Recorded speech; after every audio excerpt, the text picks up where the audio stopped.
مرحب مرحب يا رمضان ويا مرحبا بك يا رمضان مرحب مرحب يا رمضان ويا مرحبا بك يا رمضان بسم الله مكاجيلو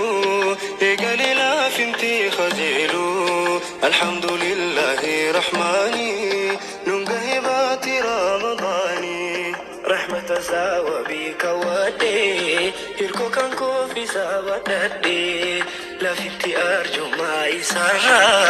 وقايلا وقانو مارا قربي جسا أكن جلاتو وندا أولي كان مارا الفاتو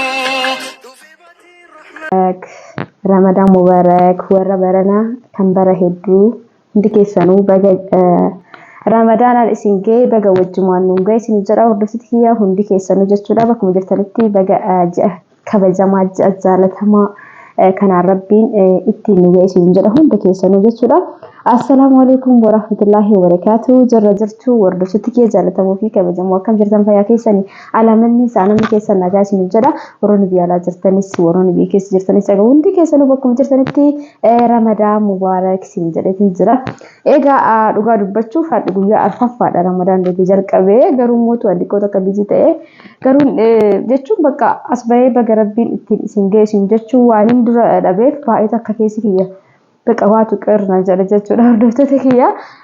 garuu ergaa wayii gadhiisee jira waa'ee Ramadaan baga ittiin ga'e kan isin jedhu haa ta'uti as bahee baga ittiin isin ga'e waan isin jedhiniif jechuudha hedduutu kanatti dhagahame bakka na keessatti waa takka irratti uumee jennaan lakki hordoftoota kiyyammootu waa takka gaddisiisuu hin qabu yookaan immoo hordoftoonni keenyarraa eegaa waan kana kan jedhu keessa kiyyatti waan boqonnaan kennaniif jecha guyyaa arfaffallee ta'uu har'aa isin dhufe jechuudha hordoftoota kiyyaa dhugaa dubbachuu biizii mata'ee malee waan biraatiif miti egaa ergaan keessan illee na bira jiraanii beektanii samoona kana viidiyoo godhaa hin jiru maaliif sa'aatiin qabu jechuudha sa'aatii viidiyoo godhu san namni baay'een haadha abbaa ofii egaa waan garaagaraatiin sarpiraayis godhaa jiranii beektanii viidiyoo hin haaraawwan raamne samoona kana maaliif jenna Ramadaan wajjin waan walgala ga'eef viidiyoo raabuu sa'aatiin arganne sanuma akka maatii keessan bira isiniif ga'u jecha bada jechuudha achumaanillee maatii zayyarullee ni jira egaa saniif biizii ta'e jechuudha hordoftoota kiyya malee isin hin daganne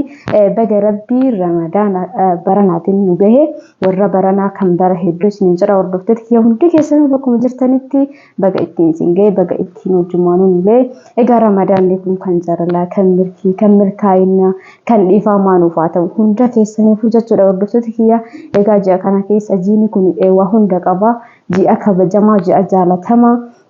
egaa kan namni dogongora isaa beekee irraa deebi'u akkasumas namni nama miidhes egaa ofii isaatii beekee ji'a kana keessa dhiifama gaafatee nama miidhes anis taanaan nama isin miidhe ta'ee namni kamuu jechuudha nama yaadan namni nama miidhee namni mootuu badii garaagaraa raawwate ji'a kana keessatti rabbii ofiitti deebi'ee rabbiin kadhatee kan dogongora dura darbeerraa barumsa fudhateetiin gara rabbii deebi'uudhaan rabbiin egaa hamaasiyaa isaa hunda kan dhiisuuf jechuudha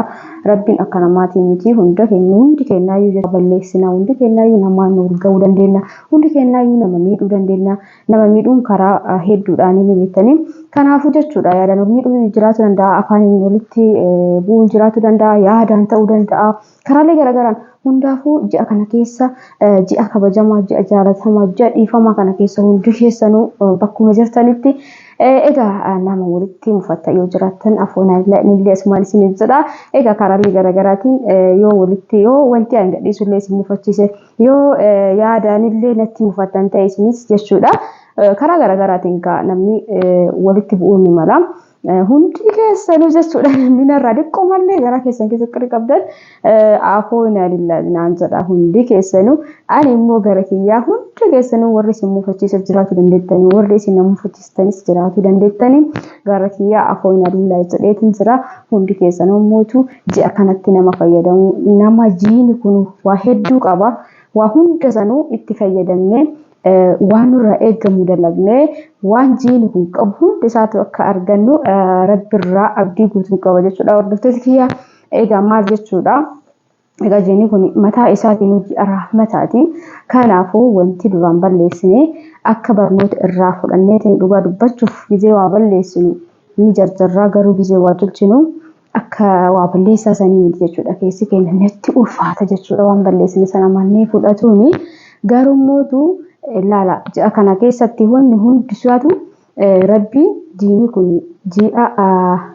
ramadaana kana keessa jechuudha. Ramadaanni kun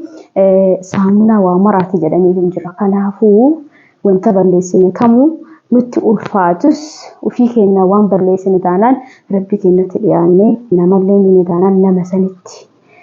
egaa miidhamu nama sanii qofa osoo hin taane nutillee wajjumaan miidhamne jechuudha karaa rabbiitii. Nama tokko yoo miidhu yeroodhaaf namni sun miidhamuu danda'a. Garummootu miidhamni guddaan abbicha miidhe san biratti fuuldura rabbiitti gaafatama jechuudha. Kanaaf hundi keessanuu hundi keenyaayyuu dogongorarraa barannee kanneen illee dhiifama gaafannee gara rabbii keenyaa haa deemnu. Isin jedhaa namarra ba'ee isinirra beeketti miti garuu waan dhagame tokko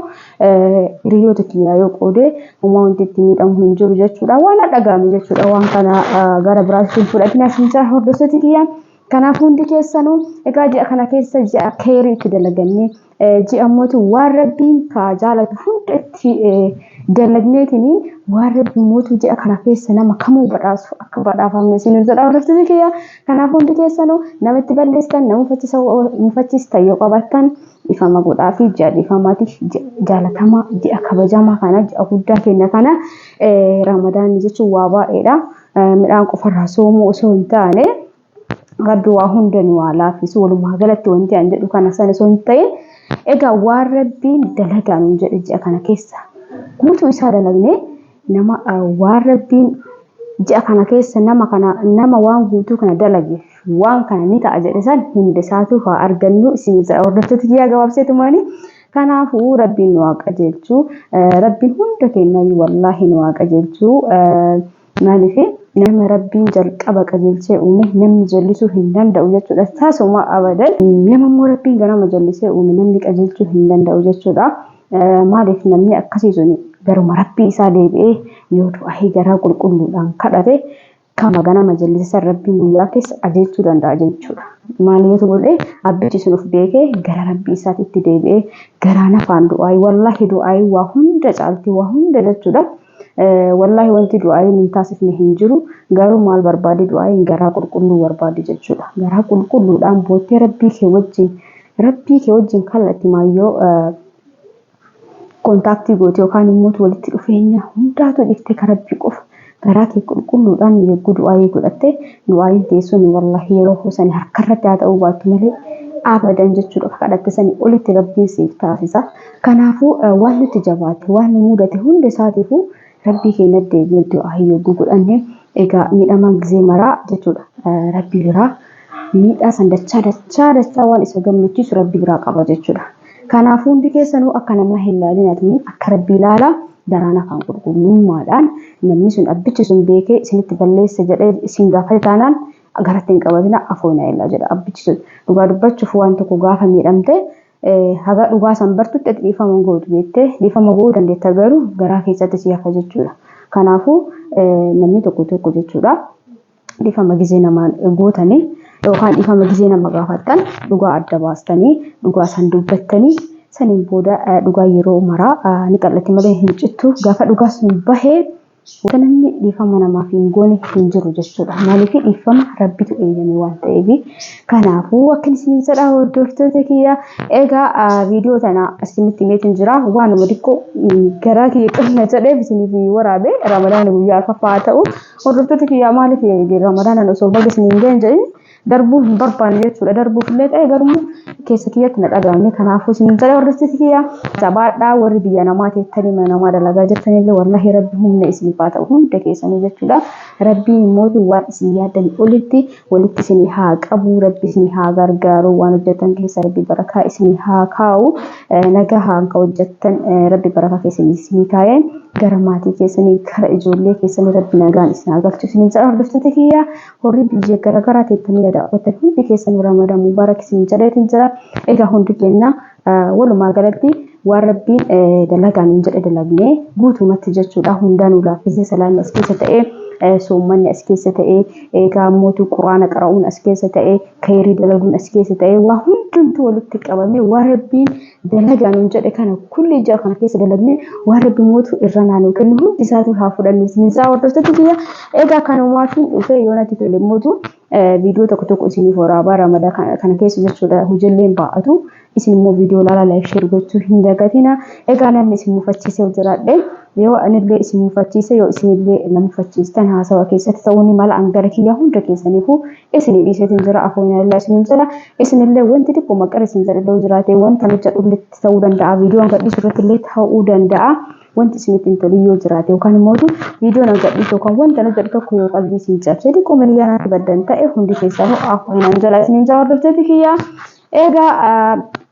Ramadana kana keessa hojii ba'ataa viidiyoo godhuu hin dandeenye namoonni kanaafuu namoonni maatii keenya surprise nu godhuu dandeetta Ramadana keessatti na barreessitan viidiyoo gadhiisuu dhiise malee begeessaatu ma jira asiniifitti illee ka bitii ta'e maaliif reewni Ramadana jedhanii namaani jedhan sun bakka ga'uu qaba ka jedhu viidiyoo hojjetu natti tolin malee